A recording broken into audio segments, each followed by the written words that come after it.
ಜ್ಯೋತಿಷ್ಯದಲ್ಲಿ ಸೂರ್ಯನಿಗೆ ಬಹಳ ಪ್ರಾಮುಖ್ಯತೆ ಇದೆ. ಆತನನ್ನ ಗ್ರಹಗಳ ರಾಜ ಅಂತ ಕೂಡ ಕರೀತಾರೆ. ಸೂರ್ಯನನ್ನ ಆರೋಗ್ಯ ಮತ್ತು ಗೌರವದ ಸಂಕೇತ ಅಂತ ಕೂಡ ಕರೀತಾರೆ. ಇನ್ನು ಗ್ರಹಗಳ ಸಂಚಾರದ ಫಲ ಎಲ್ಲ 12 ರಾಶಿಗಳ ಮೇಲೆ ಇರುತ್ತದೆ. ಈ ಒಂದು ಸಂಚಾರದಿಂದ ಹಲವರು ಬಹಳ ಒಳ್ಳೆಯದಾಗುತ್ತದೆ, ಇನ್ನು ಹಲವರಿಗೆ ತುಂಬಾ ಕೆಟ್ಟದಾಗುತ್ತದೆ. ಒಂದೊಂದೊಂದು ರೀತಿಯಲ್ಲಿ ಸಂಚಾರ ಮಾಡ್ತಾ ಇರಬೇಕಾದ್ರೆ ಒಳ್ಳೆಯದು ಆಗುತ್ತೆ, ಕೆಟ್ಟದ್ದು ಆಗುತ್ತೆ. ಜ್ಯೋತಿಷ್ಯದ ಪ್ರಕಾರ ಸೂರ್ಯನು ತನ್ನ ರಾಶಿಯನ್ನ ಬದಲಾಯಿಸಿಕೊಳ್ತಾ ಇರ್ತಾನೆ. ಎಸ್, ಈ ಸಲ ಸೂರ್ಯ ಮೇಷರಾಶಿಗೆ ಬಂದಿದ್ದಾನೆ. ಈ ಅವಧಿಯಲ್ಲಿ ನಿಮಗೆ ಆಸ್ತಿಗೆ ಸಂಬಂಧಿಸಿದಂತಹ ವಿವಾದಗಳಿಂದ ಸಮಸ್ಯೆ ಎದುರಾಗಬಹುದು. ಹಳೆಯ ಸಮಸ್ಯೆಗಳಿಂದ ಹಲವು ಸಮಯದವರೆಗೆ ನಿಮ್ಮ ನೆಮ್ಮದಿ ಹಾಳಾಗಬಹುದು. ಇದರೊಂದಿಗೆ ಈ ಒಂದು ಅವಧಿಯಲ್ಲಿ ಆರೋಗ್ಯಕ್ಕೆ ಸಂಬಂಧಪಟ್ಟಂತಹ ನೀವು ಸಾಕಷ್ಟು ಕಾಳಜಿಯನ್ನ ಮಾಡಬೇಕಾಗಿದೆ.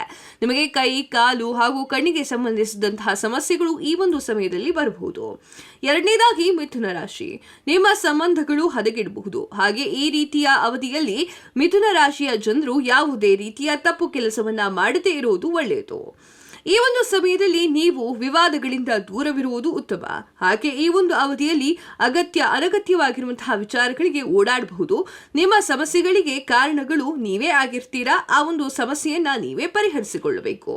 ತುಲಾ ರಾಶಿ, ನೀವು ಕುಟುಂಬದ ಜೀವನದಲ್ಲಿ ಒತ್ತಡವನ್ನ ಹೊಂದಿರುವಿರಿ. ಹಾಗೆ ನಿಮ್ಮ ವೈವಾಹಿಕ ಜೀವನದಲ್ಲಿ ಮನಸ್ತಾಪ ಅಥವಾ ಜಗಳಗಳ ಸ್ಥಿತಿ ಉಂಟಾಗುತ್ತದೆ. ಇದರಿಂದಾಗಿ ನಿಮ್ಮ ಮಾನಸಿಕ ಒತ್ತಡ ಹಾಳಾಗುತ್ತದೆ.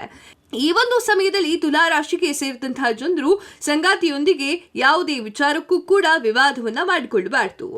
ಕೊನೆಯದಾಗಿ ಕುಂಭರಾಶಿ, ಮನೆಯಲ್ಲಿ ನೀವು ಹಿರಿಯ ಸದಸ್ಯರೊಂದಿಗೆ ಯಾವುದಾದರೂ ವಿಷಯಕ್ಕೆ ಜಗಳವಾಡುವ ಸಂಭವ ಇರುತ್ತದೆ. ಹಾಗಾಗಿ ಈ ಒಂದು ಅವಧಿಯಲ್ಲಿ ನೀವು ಮನೆಯ ಹಿರಿಯರ ಆರೋಗ್ಯದ ಬಗ್ಗೆ ಹೆಚ್ಚು ಗಮನವನ್ನ ಕೊಡಬೇಕು. ಈ ಸಮಯದಲ್ಲಿ ನೀವು ಯಾರಿಗೂ ಕೂಡ ಸಾಲವನ್ನ ನೀಡಬಾರದು. ಹಾಗೆ ಯಾರ ಹತ್ತಿರ ಕೂಡ ಸಾಲವನ್ನ ತೆಗೆದುಕೊಳ್ಳಬಾರದು. ಹಣವನ್ನ ಕಳೆದುಕೊಳ್ಳುವಂತಹ ಸಂಭವ ಜಾಸ್ತಿ ಇರುತ್ತದೆ.